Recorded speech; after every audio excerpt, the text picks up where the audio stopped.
মমতা ব্যানার্জি মিথ্যাবাদী একজন মুখ্যমন্ত্রী। মমতা ব্যানার্জি চাইছেন এসআইআর না হয়, বাংলা মানুষকে না, উনি মুসলমানদেরকে দেখাতে চাইছেন আমি তোমাদের জন্য লড়ছি, তোমরা ও হুমায়ুন কবির আর নওশাদ সিদ্দিকীর দিকে যেও না। রোহিঙ্গা মুসলমান পাকিস্তানি নাগরিককে বাঁচাবার জন্য মমতা ব্যানার্জি সুপ্রিম কোর্টে গেছে। সেবাশ্রী ক্যাম্প ফেল হয়ে গেল, দুয়ারে সরকার জালিয়াতের জন্য ফেল হয়ে গেছে। সেবাশ্রী ক্যাম্প ফেল হয়ে গেল, দুয়ারে সরকার জালিয়াতের জন্য ফেল হয়ে গেছে। এভাবে চুরি করতে শিখিয়েছেন আপনি, পৃথিবীতে কোনো এরকম রাজ্য পাবেন না। মমতা ব্যানার্জি চোর, তার পুরো পরিবার চোর, তার পুরো পার্টি চোর, একটা চোরের সাম্রাজ্য উনি পশ্চিমবাংলাতে নিয়ে আসছেন। যখনই ভোট আসে মমতা ব্যানার্জি হেলিকপ্টার ক্র্যাশ হতে হতে বেঁচে যায়, কখনো হাওয়াই জাহাজ ক্র্যাশ হতে হতে বেঁচে যায়, কখনো উনার পা ভেঙে যায়, আবার ভোট রেজাল্ট যেদিন উনার পক্ষে হয়ে যায় সেদিনই পাটা ঠিক হয়ে যায়। মেদিনীপুরে উনি সুপার স্পেশালিস্ট হসপিটাল থাকা সত্ত্বেও মমতা ব্যানার্জি মিথ্যাবাদী একজন মুখ্যমন্ত্রী। এটা বাংলার প্রত্যেকটা মানুষ জানে। উনি প্রথম থেকে এসআইআর এর বিরোধিতা করছিলেন। কেন? প্রথম ক্ষেপে 58 লাখ লোকের নাম বাদ হলো, সেখানে যারা ডেড ভোটার, যারা ডাবল এন্ট্রি বা যারা এখানে থাকেন না, তারপরে হিয়ারিং শুরু হয়েছে। মমতা ব্যানার্জি 5 জন 7 জনকে নিয়ে ঘুরে বেড়ালেন কি এরা বেঁচে আছে, এরা ভূত আছে। তা সেই ভূতগুলোকে কারা কোন বিএলও করলো? আপনার দেওয়া বিএলও। আপনি যতগুলো বিএলওরা খারাপ কাজ করছে, যখন ইলেকশন কমিশন তার উপরে অ্যাকশন নিচ্ছে, আপনি নিচ্ছেন, তার নামে এফআইআর করেছেন, এখনো 60 জন অ্যারেস্ট আছে বিহারে, বেল হয়নি। আপনি করেছেন? আপনি করেননি। মমতা ব্যানার্জি চাইছেন এসআইআর না হয়।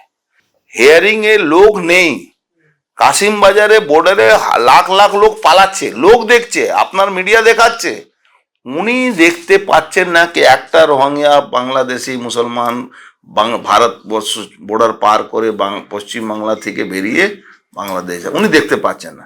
মানুষ দেখতে পাচ্ছে, মিডিয়া দেখতে পাচ্ছে। উনি প্রত্যেক দেখবেন তৃণমূলের কোনো নেতা যখন মিডিয়াতে বসবে বলবে একজনের নাম বলুন যে বাংলাদেশের রোহিঙ্গা গেছে। আরে ভাই, সারা বাংলা মানুষ দেখছে। যারা হিয়ারিং এ আসছেন না তারা কারা?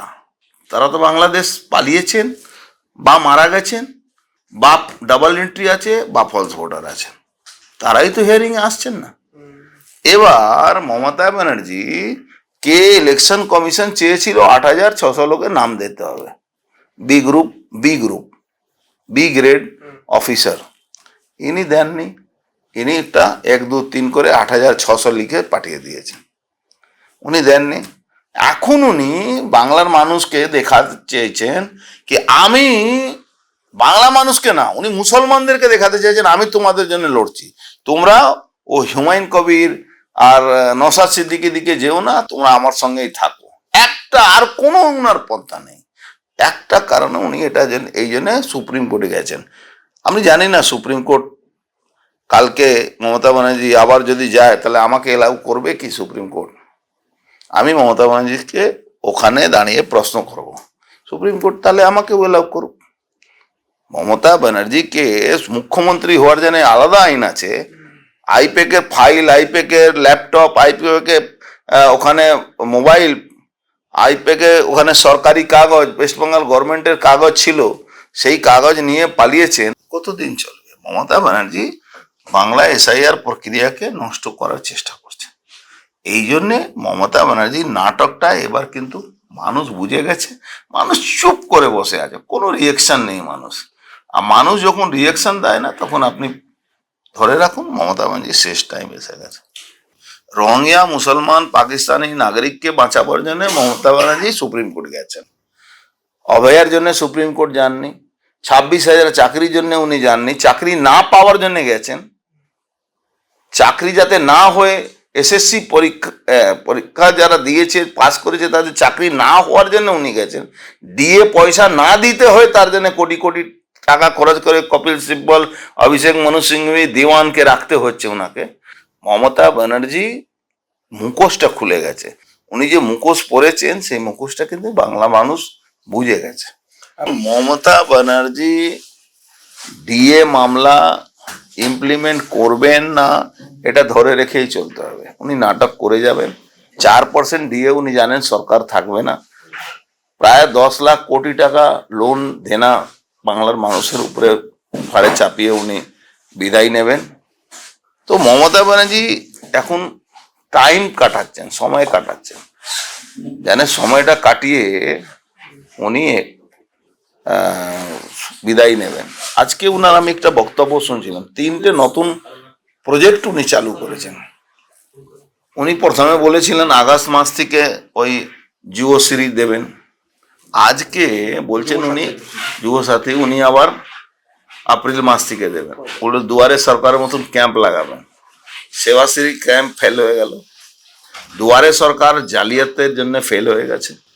মমতা ব্যানার্জি যদি ক্ষমতা থাকে আমার প্রশ্নের উত্তর দেবেন, বাগটুই কেন্দ্রে 10 জন লোক মারা গেছিল, সেই পয়সাটা কোন অ্যাকাউন্ট থেকে দিয়েছিলেন? ও পয়সাটা যারা গরিব মানুষ বৃদ্ধা পেনশন, বিধবা পেনশন, হ্যান্ডিক্যাপ পেনশন পায় সেই অ্যাকাউন্ট থেকে টাকা পেমেন্ট হয়েছিল।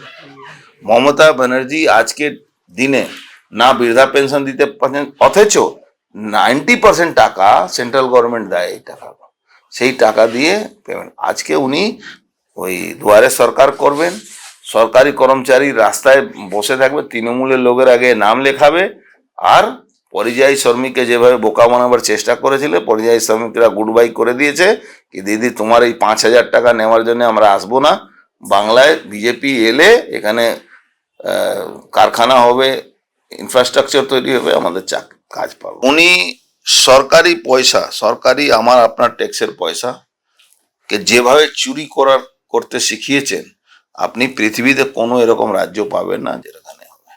একটা জিনিস মাথায় রাখবেন, ডক্টরের ঘরে ডক্টর পয়দা হয়, ইঞ্জিনিয়ারের ঘরে ইঞ্জিনিয়ার হয়। বেশিরভাগ টিচারের ছেলে টিচার হওয়ারই চেষ্টা করে।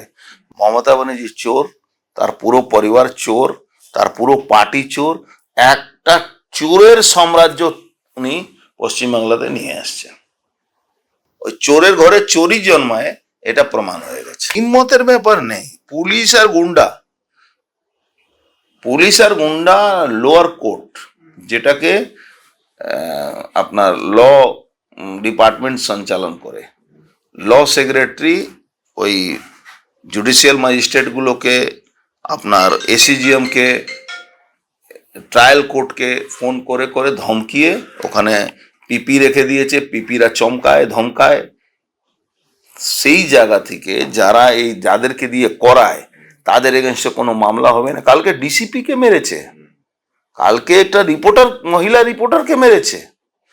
আমি তো জানতে পারলাম না কি ওখানে এরা এরকম করবে, নাহলে আমাদেরকে তো কোর্টে ঢুকতে দিল না, নাহলে তো আমরা বুঝিয়ে দিতাম কত ধানে কত চাল। কিছু ও একটা লম্পট লোক, ও কিছু মহিলাদেরকে নিজের চেম্বারে রাখে, সে মহিলাদেরকে দিয়ে এই ঘটনাগুলো করিয়েছে। 99% এসিজিএম কে গালাগালি করেছে, এডিজি কে গালাগালি করে, ওখানে ও গুন্ডামি করবে না কেন? মমতা ব্যানার্জি এই আইপ্যাকের মামলা মাননীয় কোর্ট সুব্রা ঘোষের ইজলাসে আপনি দেখেছিলেন তো, চন্দ্রিমা ভট্টাচার্য বসে গুন্ডামি করাচ্ছিল। উনি সুব্রা ঘোষ ম্যাডাম বলেছেন মাননীয় জাস্টিস কি আপনারা কোর্ট খালি করুন, তা সত্ত্বেও ওখানে গুন্ডামি করা যেন ওনারা বসেছিলেন, কেউ জানেনি, তার জন্য এই কোর্টটা সুপ্রিম কোর্টে ওখানে ট্রান্সফার হয়েছে কেস। তো পশ্চিমবাংলা প্রত্যেকটা স্তরে পুলিশ, গুন্ডা আর তৃণমূল মিলে গুন্ডামি করছে, আর কিছু না। আজকে একটা টিভিতে দেখেননি, আপনাদের চ্যানেলে, আমি অনেক চ্যানেলে দেখেছি, একজন তৃণমূলের মানে খুব বড় মাপে নেতা একটা সিগারেট দোকানে গিয়ে সিগারেট চেয়েছে, সিগারেট দেয়নি, ওর দোকান ভাঙচুর করেছে, বলে আপনাকে আর ধার দেবো না, আপনি পয়সা দেন না। ভাবুন কোন জায়গা, কোন রাজ্যে আপনি বাস করছেন।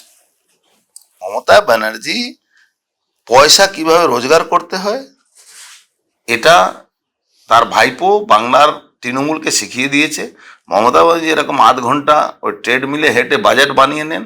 তার ভাইপো আদানি আম্বানিকে ফেল করেছে how to earn money illegal সোর্সে। কিভাবে ইল্লিগালি সরকারি পয়সাটাকে চুরি করতে হয়, পাবলিকের মানি চুরি করতে হয়, পাবলিক থেকে কিভাবে তোলা তুলতে হয়, এটা অভিষেক ব্যানার্জি বাংলার মানুষকে শিখিয়ে দিয়েছে। কোটি কোটি টাকা চুরি করে অভিষেক ব্যানার্জি তাদেরকে দিচ্ছে, তার জন্য লাইভ টেলিকাস্ট হচ্ছে। না তো এরকম একটা লম্পট লোক চোর, যে বাংলায় সমস্ত স্বাস্থ্য বিভাগ মধ্যে যত হসপিটাল, সরকারি হসপিটাল আছে, আজকে তার বেহাল অবস্থা। কুকুর ছাগল, কুকুররা বাচ্চাদের মুন্ডি খেয়ে নিচ্ছে, আর সেখানে তার চোখের অপারেশন করাতে গেলে আমেরিকা যেতে হচ্ছে। তারপরেও সে বড় বড় কথা বলছিল। আমি তো দুর্ভাগ্য আমরা ওখানে ছিলাম না, নাহলে আজকে ওকে আমরা কিভাবে বলতেও দিতাম না আমরা। বাংলা থেকে এই মানে কি বলা যায়, চোর সরকারকে, লুটেরা সরকারকে, ডাকাত সরকারকে তাড়াতে হবে। বাংলা মানুষ যদি না তাড়ায়, বাংলা মানুষের কষ্ট আছে। সিপিএমও লুট করছিল 2009 থেকে 11, যদি 8 থেকে 11 দেখেন, মানুষই তো সরালো, একেও মানুষ সরিয়ে দেবে।